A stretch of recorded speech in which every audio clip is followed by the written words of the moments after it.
Twelfth का physics दोस्तों, 11th class से कैसा है ट्वेल्थ का फिजिक्स? तो मैं सच बताऊं तो आसान है, आपको आसान लगेगा क्योंकि आपने कैपेसिटीज डेवलप कर ली है ना। आपको अब डेरिवेशंस में उतनी दिक्कत नहीं आएगी जितनी 11th में आती थी। आपको न्यूमेरिकल सॉल्विंग में उतनी दिक्कत नहीं आएगी जितनी 11th में आती थी। पर नहीं भैया, हमने तो 11th दिन से पढ़ी नहीं है ना, कुछ लोग ऐसा कह सकते हैं, तो आपको घबराने की जरूरत नहीं है। समझ आ रहा है ना? पर बेटा अगर आपने एक भी लेक्चर मिस किया ना, एक भी लेक्चर मिस किया तो पूरा चैप्टर बर्बाद जाएगा। ठीक है, ट्वेल्थ क्लास का फिजिक्स काफी इंटरेस्टिंग है, बहुत इंटरेस्टिंग है, बहुत कुछ सीखने को मिलेगा आपको। ठीक है, और उतना ही आसान पर लेंदी है बेटा, लेंदी है। ठीक है, यह आसान है पर मायने क्या रखेगा? मायने रखेगा आपकी कंसिस्टेंसी, कितना आप कंसिस्टेंट हो।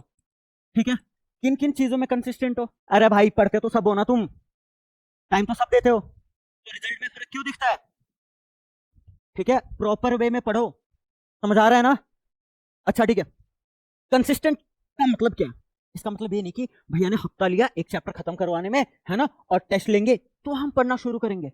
मैं सच बताऊं, ठीक है, सपोज मैंने फ्राइडे को खत्म करवा दिया कोई चैप्टर और मैंने बोला संडे टेस्ट है। ठीक है, यू हैव सैटरडे एक्चुअली, अच्छे से तो सैटरडे पूरा। ठीक है, बिलीव मी, एक दिन के अंदर कोई भी फिजिक्स का चैप्टर अच्छे से नहीं कर पाओगे, कुछ चैप्टर को छोड़कर जो बहुत छोटे हैं। ठीक है, जैसे EMW हो गया, बहुत जैसे इलेक्ट्रोमैग्नेटिक वेव हो गया। पढ़ना कैसे फिर?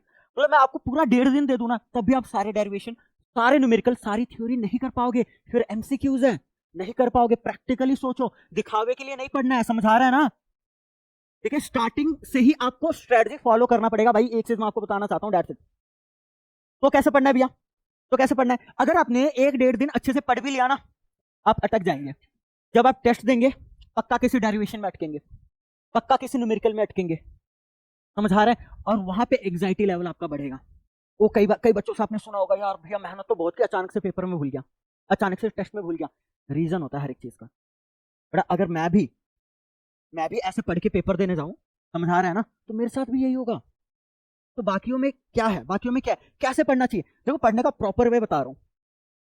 ठीक है, ठीक है, एक्सपेरिमेंटली है जो मुझे हेल्प करता है, सबका अलग अलग हो सकता है, पर एक बड़े भाई की तरह मैं सजेशन देना चाहता हूँ। डैट भैया ने ना आज पढ़ा दिया, मतलब मान लो कि 2 पेजेस कंप्लीट करवा दिया, नोट्स किया जो भी है, 5 टॉपिक कवर्स करवा दिया, मतलब 3 डेरिवेशन थे, बाकी थ्योरी वाले थे और न्यूमेरिकल्स करवा दिए। ठीक है, तो आपको वेट नहीं करना। और आप बोलते हो भैया समझ भी आ गया, अरे डेरिवेशन आसान है कर लेंगे, न्यूमेरिकल आ गया, समझ आ गया, ठीक है, ठीक है, कर लेंगे, कुछ नहीं होगा। आज जितना मैंने पढ़ाया ना बेटा, आज रात सोने से पहले ना आपको कंप्लीट करना है दोबारा। फॉर एग्जाम्पल मान लो कि आज मैंने कूलम्स लाइन वेक्टर फॉर्म पढ़ाया, ठीक है, वो डेरिवेशन है। ठीक है, तो आपको घर जाके उसे प्रैक्टिस करना है। यानी एक बारी तो भैया ने जो पढ़ाया, जो नोट डाउन किया आपने क्लास में, जो आपको नोट्स मिले उससे देखा कि भैया ने जो पढ़ाया ठीक है, समझ आ गया, समझ आ गया, हर एक पॉइंट क्लियर है। ऐसा है, ऐसा है, बहुत बढ़िया, हर एक पॉइंट क्लियर है। ठीक है, अब कई बच्चों को लगता है कि हमने पढ़ लिया, यहाँ पे मार खाते हैं वो लोग। तो बेटा वो आपको अच्छे से समझ आया है, वो आपने पढ़ा नहीं है। There is a great difference between completing your syllabus and mastering your syllabus. Complete करना है तो ऐसे यूट्यूब के 1 शॉट्स लगा लो, 15 दिन में। अगर एक दिन में तुम 3-3 घंटा भी दोगे तो 15 दिन में 15 चैप्टर कर लोगे तुम। समझ आ रहा है ना? पर यहाँ पे आपको करना है मास्टर। और आजकल तो फिजिक्स का पेपर भी अच्छे से ढंग से आ रहा है, मतलब समझ आ रहा है ना? बहुत अलग तरीके से आ रहा है फिजिक्स का पेपर, बहुत मस्त तरीके से आ रहा है, और पर आसान है। बिलीव मी भाई, बिलीव मी, आसान है, बहुत आसान है। ठीक है, ऐसा नहीं है आपने पढ़ा, आपने समझा, वो आपने समझा है, डेरिवेशन किया साइड में, रफ नोटबुक लिया, ठीक है, नोट्स किया साइड में, रफ नोटबुक लिया, हेडिंग का नाम लिखा, Coulomb's law in vector form. ठीक है, खुद से आपने जो भी डायग्राम बनाया उसका कंसिडर वगैरह लिखा, आपने खुद ड्राइव किया, हर दिन आपने ऐसे किया। समझ आया? पूरी थ्योरी पढ़ी, और जो न्यूमेरिकल्स करवाया क्लास में, तो बेटा उन न्यूमेरिकल्स को ऐसे नहीं देखना होता, अच्छा ठीक है ये न्यूमेरिकल्स है, ऐसे देख लिया, ऐसे देख लिया, नहीं बेटा, ऐसे थोड़ी देखना होता है। आपको, मैं मानता हूं कि आप बहुत तेज हो, आपका दिमाग, आप ब्रिलियंट हो, ठीक है, आपको अच्छे से समझ आ गया, बट बिलीव मी, जब आप प्रेशर में करोगे ना, प्रेशर में अगर अचानक से घबराहट में खुद का मोबाइल नंबर भूल जाते हैं हम लोग कई बारी, तो ये तो फिजिक्स है। समझ आ रहा है? तो आपको ऐसे नहीं करना है, ठीक है, आपको दोबारा नोट से क्वेश्चन उठाने, दोबारा खुद सॉल्व करना है और मैच करना है। ठीक है, मैंने सही किया, आंसर ठीक है। फिर जो भी आपको क्वेश्चंस दिए जाएंगे सीबीएसई के रिगार्डिंग, समझ आ रहा है, वो आपको करना है हर दिन। और आप खुद एक्स्ट्रा कितने क्वेश्चन सॉल्व करते हो वो मायने रखता है। बस भैया कंप्लीट है क्या? हम नोट से सारे डेरिवेशन पढ़ लेते हैं भैया जी, सारे न्यूमेरिकल कर लेते हैं, है ना। Can we get 95 above out of 100? तो बेटा डेफिनेटली नॉट, बहुत बहुत लो चांसेस है जब 95 अबव। अभी मैंने बताया कि हर दिन का बोला मैंने, जो भी पढ़ाया दोबारा रफ नोटबुक में आपको ड्राइव करना है, आपको देखना है, न्यूमेरिकल्स करना है, ठीक है। हफ्ते भर आपने ऐसे किया, अब जिस दिन मेरा लास्ट लेक्चर था, आप लास्ट लेक्चर के साथ यही करोगे, और एक दिन आपको मिलेगा तो कंबाइनली, ठीक है, लिख लिख के देख लोगे, न्यूमेरिकल सॉल्व कर लोगे। बिलीव मी, आप में ऐसा कॉन्फिडेंस बिल्ड होगा ना, आप में ऐसा कॉन्फिडेंस बिल्ड होगा भाई। मोटिवेशन जब तक तुम दूसरों से ले रहे हो, जब तक तुम यूट्यूब वीडियो से ले रहे हो, तो बेटा मोटिवेशन नहीं है। There is a great difference between attraction and love, ये पता होगा सबको। Similarly there is a great difference between obtaining some motivation from other sources और दूसरा की खुद के अंदर से आना।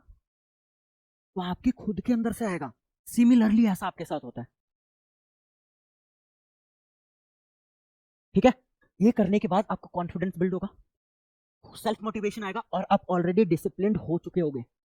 कितने चैप्टर है फिजिक्स में? हद है यार, 13-14 चैप्टर है, 12-13 चैप्टर, 12-13 चैप्टर कंप्लीट करना है, बताओ खामखा डरते हो तुम लोग। हाँ, इसके बाद भी हो सकता है कि आप 75 अबव ले लो आउट ऑफ 100, गारंटेड 75 अबव ले लोगे, बट नॉट 95 अबव, क्योंकि पेपर ऐसा सेट हो रहा है। आप ये मेथड केमिस्ट्री में अपनाते हो, बायो में अपनाते हो, मैथ्स में अपनाते हो, गारंटेड आपके 95 अबव आ जाएंगे। फिजिक्स में नहीं आ पाएगा, चैप्टर आपका कंप्लीट हुआ, ठीक है बेटा, चैप्टर आपका कंप्लीट हुआ। मान लो पहला चैप्टर कंप्लीट हो गया, तुमसे सारे डेरिवेशन हो गए, आता है कॉन्सेप्चुअल क्लियरिटी भी है तुम्हें, पूरा थ्योरी आता है, ठीक है, हर एक डेरिवेशन आता है, तुमने न्यूमेरिकल भी सॉल्व कर लिया, पर आप आगे नहीं बढ़ सकते हो। मतलब यू कांट से कि आपका ये चैप्टर कंप्लीट हो गया, नहीं। उसके बाद आपको क्या करना है, चैप्टर कंप्लीट करते ही एमसीक्यूज करने हैं, खासकर प्रीवियस ईयर, ठीक है, केस स्टडी। उसके बाद हमने करना है कॉन्सेप्चुअल क्वेश्चन। कॉन्सेप्चुअल क्वेश्चन क्यों नहीं आएंगे बताओ मुझे। उसके बाद आप दोगे टेस्ट। अब टेस्ट देना जरूरी क्यों हो जाता है? अरे टेस्ट मतलब, आप कोई बच्चा बोलेगा अरे भैया मैंने अच्छे से ईमानदारी से पढ़ा भी है, मैंने सारा सॉल्व भी किया, पर टेस्ट में क्यों दूं? टेस्ट में क्यों दूं बेटा? यूज टू होने के लिए, एग्जाम के लिए, है ना, यूज टू होने के लिए आप हर एक चैप्टर का टेस्ट देंगे, है ना, अंडर प्रेशर, ठीक है, तो आपको आदत हो चुका होगा। समझ आ रहा है? पहली बात तो है ना, आप यूज टू हो चुके होंगे, ठीक है, पूरा अच्छे से पढ़ोगे, अचानक से पेपर में बैठोगे, तो वहां पे जो गलती होगा दोबारा मौका नहीं मिलेगा ना भाई सुधारने का, या अरे हाँ यार टेस्ट टाइम में ये हो गया था, ये गलती हो गई थी मेरे से, ऐसा। तो इसलिए टेस्ट देना बहुत ज्यादा जरूरी है। प्लीज नंबर लाने के लिए मत पढ़ो, प्लीज। अगर आपको नंबर लाना है तो नंबर लाने के लिए मत पढ़ो, ठीक है। ऑकवर्ड लग सकती है बात, पर समझने वाले डेफिनेटली समझेंगे, पहली बात। दूसरी बात, आप सोच रहे हो कि भैया एमसीक्यू वगैरह कहां से उठाएंगे, बहुत सारी बुक्स है यार, ठीक है, यू लाइक है, एग्जाम आइडिया है, ओसवाल है, एडुकाट है, पता नहीं कितनी सारी बुक्स है यार। समझ आ रहा है नहीं आ रहा? कोई भी एक बुक चको, रेड दो। और कॉन्सेप्चुअल क्वेश्चन के लिए सिर्फ मैं प्रदीप पब्लिकेशन बोलूंगा सबको।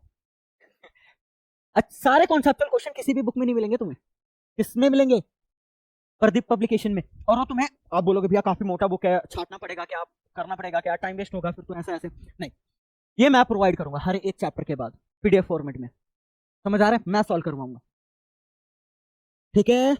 जब तक एक चैप्टर का कंप्लीट नहीं हो जाता, सेकंड चैप्टर खत्म नहीं हो सकता, ये रूल है हमारा।